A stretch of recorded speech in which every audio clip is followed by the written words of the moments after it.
প্রত্যেক চ্যানেলে ইউটিউবের এই চেক ফিচারটি বাধ্যতামূলক অ্যাড করা হয়েছে।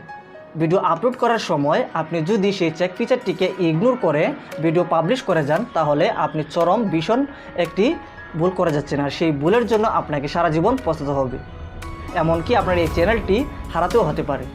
ভিডিও আপলোড করার পর পাবলিশ বাটনটির আগের যেই চেক ফিচারটি রয়েছে, সেই চেক ফিচারটি আসলে কি, কেন সেই চেক ফিচারটি প্রত্যেকের চ্যানেলে অ্যাক্টিভ করে দেওয়া হয়েছে, সেই বিষয়ে আমরা একটি সঠিক ধারণা দেওয়ার চেষ্টা করব।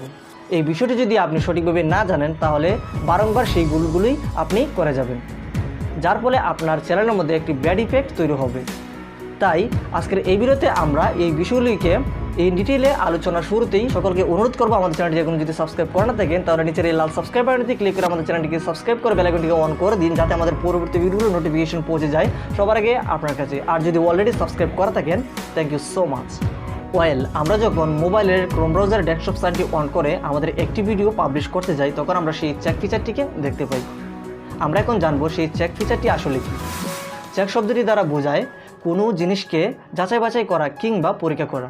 ইউটিউব প্ল্যাটফর্মে চেক ফিচারটি দেওয়ার মূল কারণ হচ্ছে, আমরা যখন একটি ভিডিও আপলোড করতে যাব, তখন সেই ভিডিওটিকে ইউটিউব স্বয়ংক্রিয়ভাবে চেক করবে, এবং চেক করে যদি আমাদের ভিডিওর মধ্যে কোনো প্রকার কপিরাইটযুক্ত কন্টেন্ট পায়, তাহলে আমাদেরকে সরাসরি ইনফর্ম করবে। আর যদি কপিরাইটযুক্ত কন্টেন্ট না পায়, তাহলে আমাদেরকে জানানো হবে গ্রিন সাইন দিয়ে, যা আমরা বুঝতে পারবো আমাদের ভিডিওর মধ্যে কোনো প্রকার কপিরাইটযুক্ত কন্টেন্ট নেই। নিঃসন্দেহে আমরা সেই ভিডিওটিকে আপলোড করে দিব। পরবর্তীতে আমাদের এই ভিডিওটিতে কোনো প্রকার কপিরাইট ক্লেম কিংবা কপিরাইট স্ট্রাইক আসবে না।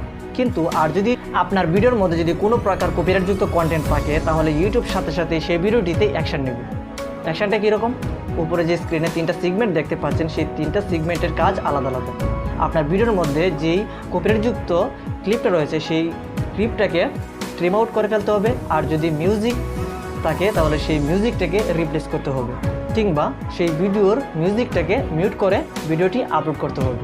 এই ট্রিকগুলো যদি ফলো করে আপনার ভিডিওটি পাবলিশ করে, তাহলে নিঃসন্দেহে আপনার ভিডিওর মধ্যে কোনো প্রকার পরবর্তীতে কপিরাইট স্ট্রাইক আসবে না।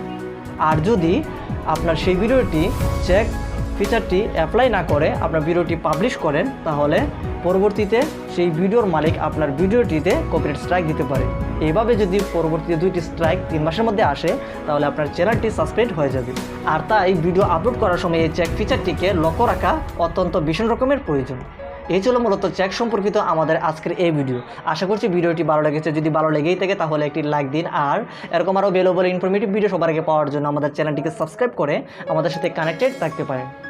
সেই সঙ্গে সঙ্গে আজকের জন্য এ পর্যন্তই। দেখা হচ্ছে নেক্সট ভিডিওতে। Till then, take care and good bye.